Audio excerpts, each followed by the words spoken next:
Most people spend years searching for a simple way to change their lives, something realistic, something they can actually stick to. Not another complicated system, not another motivational speech that fades after a few days. Just one small action that truly works. But what if the real reason life feels heavy isn't because you lack discipline, talent, or motivation, but because of the way you treat yourself every single morning, before the world even begins? This story begins with a woman who didn't have her life together. Someone who faced depression, career struggles, financial stress, and personal failure. And unlike many self-help voices, she never tried to hide it. Mel Robbins openly admits she wasn't naturally motivated. She wasn't endlessly positive. In fact, there was a time when getting out of bed felt like climbing a mountain she didn't have the strength to face. And strangely enough, the turning point of her life didn't begin with a massive decision or a life-changing opportunity.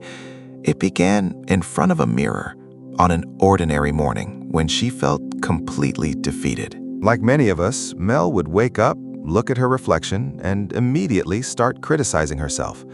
Another exhausting day, more unfinished tasks, more disappointment.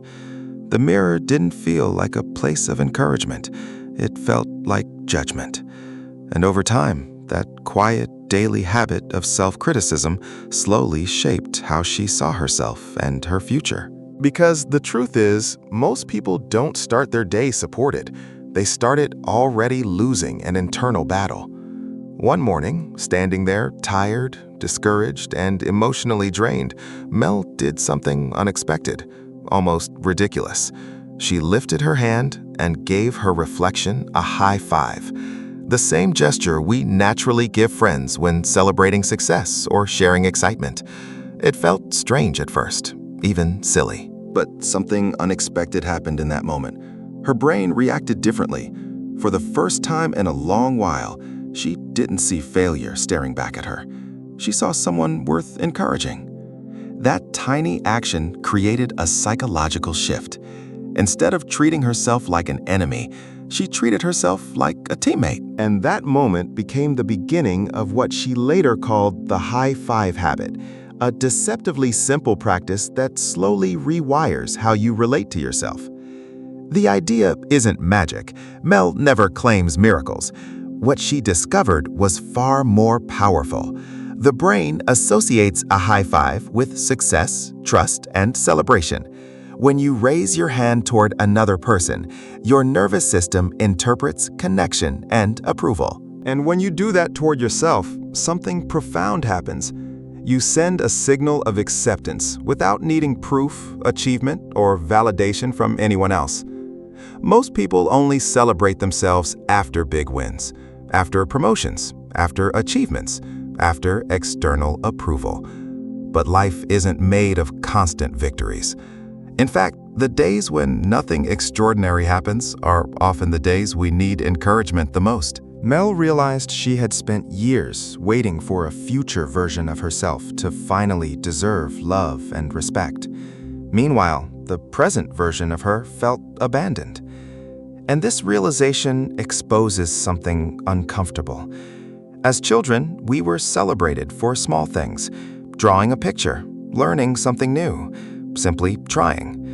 But as adults, encouragement slowly disappears and gets replaced by expectations. Society teaches us to notice flaws faster than progress. Social media intensifies this pressure, constantly showing polished success stories while quietly convincing us that we are falling behind. Over time, our sense of worth becomes tied to outcomes. We believe we must earn kindness, even from ourselves. Mel recognized that this belief was silently destroying confidence for millions of people. Because if self-respect depends on success, then failure automatically becomes proof that we are not enough. The high five habit interrupts that pattern. It represents acceptance before achievement, a physical reminder that you are allowed to support yourself simply because you exist. At first, resistance appears. The brain dislikes change, even positive change. Its primary job is survival, not happiness. Anything unfamiliar feels risky. That's why standing in front of a mirror and encouraging yourself can feel uncomfortable. Your mind may whisper, "This is pointless," or "You don't deserve this." Mel experienced the same resistance, but repetition changed everything. Neuroscience shows that repeated behaviors reshape neural pathways. Small, consistent actions gradually become identity. Each time she practiced this habit, even for a few seconds, her brain began searching for evidence that she was capable, resilient, and worthy of support.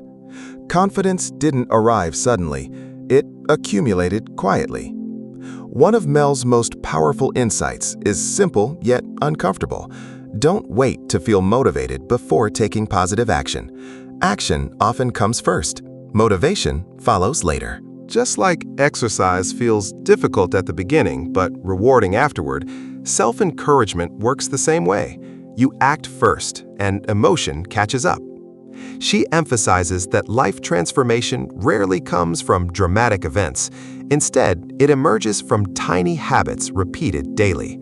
Waking up slightly earlier, making your bed, drinking water, keeping small promises to yourself, and yes, offering yourself encouragement in the mirror. Individually, these actions seem insignificant, but over weeks and months, they compound into something extraordinary. Every time you follow through on a small habit, you send your brain a message: I can trust myself. And trust in oneself becomes the foundation of confidence. There is no shortcut to self-esteem. It grows through consistent proof that you matter enough to show up for your own life. Another layer of the journey involves confronting the inner critic, that persistent voice reminding you of mistakes long after success has passed. Even after accomplishing dozens of good things, many people still focus on one failure before sleep.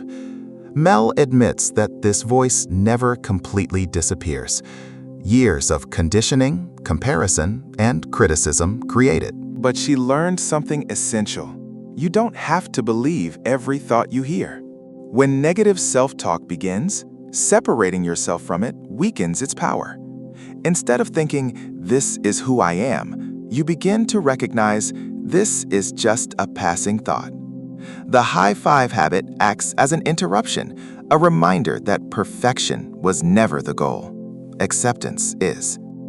Self-love, as Mel explains, isn't a motivational slogan. It's a skill. A practice developed daily. Loving yourself doesn't mean pretending everything is fine or ignoring mistakes. It means maintaining respect for yourself, even when life feels messy. People who master this skill recover faster from failure because they don't destroy themselves emotionally after setbacks. They allow growth instead of shame. In a world obsessed with comparison, choosing self-acceptance becomes revolutionary. Social media may display flawless moments, but real strength comes from recognizing your value despite imperfections. You are not required to become someone else before deserving encouragement. As these habits settle into daily life, their influence spreads quietly. Relationships improve. Decisions become clearer. Resilience strengthens. Challenges don't disappear, but your response changes. Instead of abandoning yourself during difficult times, you remain on your own side.